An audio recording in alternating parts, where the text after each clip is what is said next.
श्रीगणेशाय नमः। श्रीसरस्वत्यै नमः।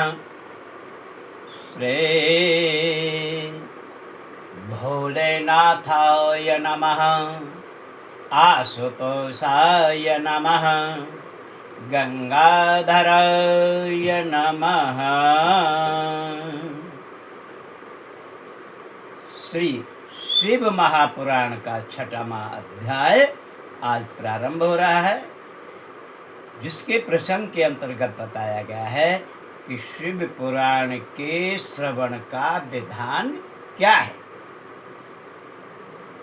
तो सौनक ऋषि बोले कि हे प्रभु सूत जी, आप परम शिव है, बुद्धिमान गुणी तथा भगवान वेदव्यास के शिष्य हैं। कृपा कर शिव पुराण के श्रवण का विधान भी कहिए, जिससे श्रोतागण संपूर्ण फल प्राप्त कर सके। सूत जी बोले, हे सौनक जी, अब संपूर्ण फल की प्राप्ति के लिए शिव पुराण के श्रवण का विधान सुनिए। श्रोता स्वजनों से मिलकर ज्योतिषी को बुलाकर शुद्ध मुहूर्त सुधवाए, उसके अनुसार देश देश में पत्र भेजे कि यहाँ शैव कथा होने वाली है। अतः शुभार्थी सज्जनों को शीघ्र पहुँचना चाहिए। शिव तथा कीर्तन के प्रेमी सज्जनों को दूर दूर से भी आदर पूर्वक बुलाना चाहिए। आए हुए सज्जनों का आदर करे। शिवालय, तीर्थ, वन अथवा घर में ही सही शिव पुराण के श्रवण का उत्तम स्थल बनाए। पृथ्वी को शुद्ध करके लीपे, धातुओं से शोभित करे। महान उत्सव के लिए वहाँ दिव्य रचना करे। घर की बेकार चीज़ों को वहाँ से हटाकर किसी कोने में रख दे। केलों के खम्भों के शोभायमान ऊंचा मंडप खड़ा करे। उसके चारों ओर फल फूल वितान एवं पताकाएं लगाए। चारों दिशाओं में ध्वजा पताका सुशोभित करे। यह सब काम भक्ति श्रद्धा एवं आनंद पूर्वक करे। उस वेदी में भगवान शंकर का दिव्य आसन लगावे। भक्ता को भी सुख आसाधन एवं दिव्य आसन लगावे। श्रोता लोगों के बैठने का उत्तम स्थान बनावे एवं साधारणतया और स्थल बनाए। विवाह की भांति इस कार्य में चित्त लगावे। अन्य लौकिक आदि चिंताएं त्याग दे। उत्तर की ओर मुख करके वक्ता पूर्व की ओर मुख करके श्रोता बैठे। वक्ता के सामने श्रोताओं के मुख होने चाहिए। जब पौराणिक ब्राह्मण व्यास आसन पर बैठे तो कथा प्रसंग की समाप्ति तक किसी के आगे नमस्कार न करे। बालक हो, युवा हो, वृद्ध हो, दरिद्र हो अथवा दुर्लभ हो, दुर्बल हो, पुराण और पुण्यात्माओं से सदा वंदनीय है। जन्म से गुण से तो कई गुरु होते हैं, किंतु उनके महत्व में गुण ज्ञाता परम गुरु है। पुराणज्ञ से बचकर और गुरु कौन है? जो करोड़ों जन्मों में कष्ट उठाते हुए पुरुषों को मुक्ति दिलाता है। पुराणज्ञ को शूद्र, चतुर, शांत, मत्सर, साधु एवं दयालु होना चाहिए। ऐसा चतुर ही इस कथा को कहे। सूर्योदय से लेकर 3:30 पहर तक बुद्धिमान इस शिव पुराण की कथा बाँचे।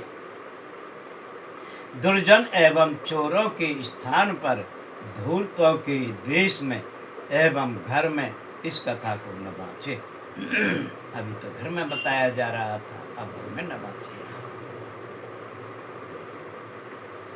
कथा कीर्तन करने वाले मूल मंत्र त्यागने के लिए, अर्थात कथा कीर्तन करने वाले मलमूत्र त्यागने के लिए मध्याह्न में 2 घड़ी पर्यंत कथा विराम करें। वक्ता को कथा आरंभ से पहले दिन हजामत करा लेना चाहिए।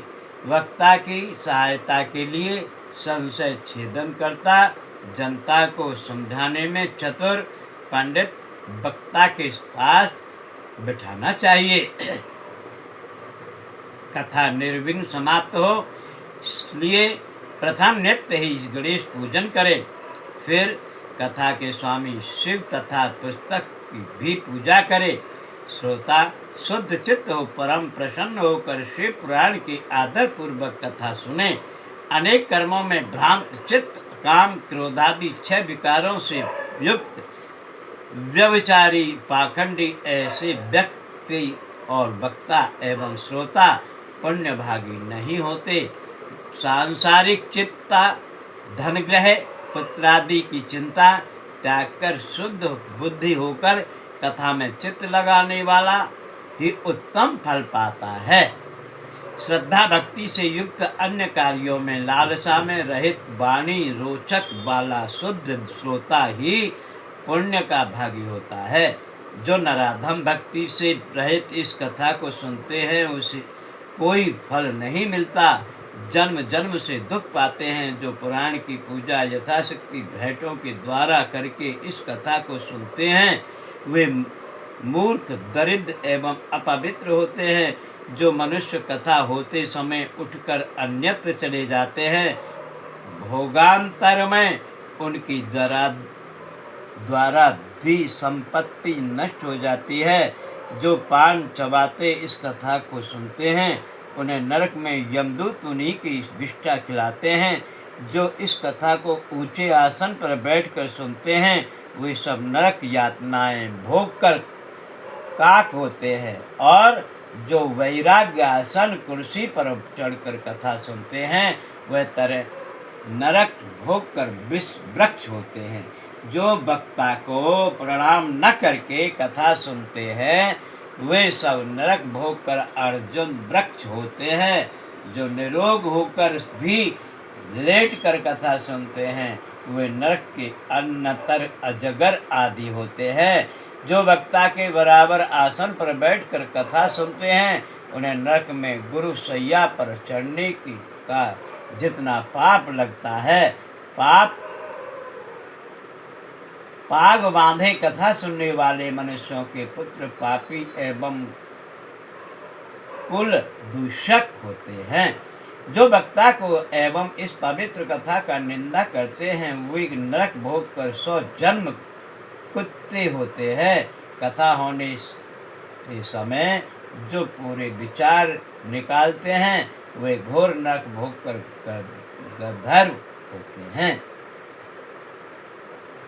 जो इस कथा को कभी नहीं सुनते वे नरक भोग कर बल सूकर होते हैं।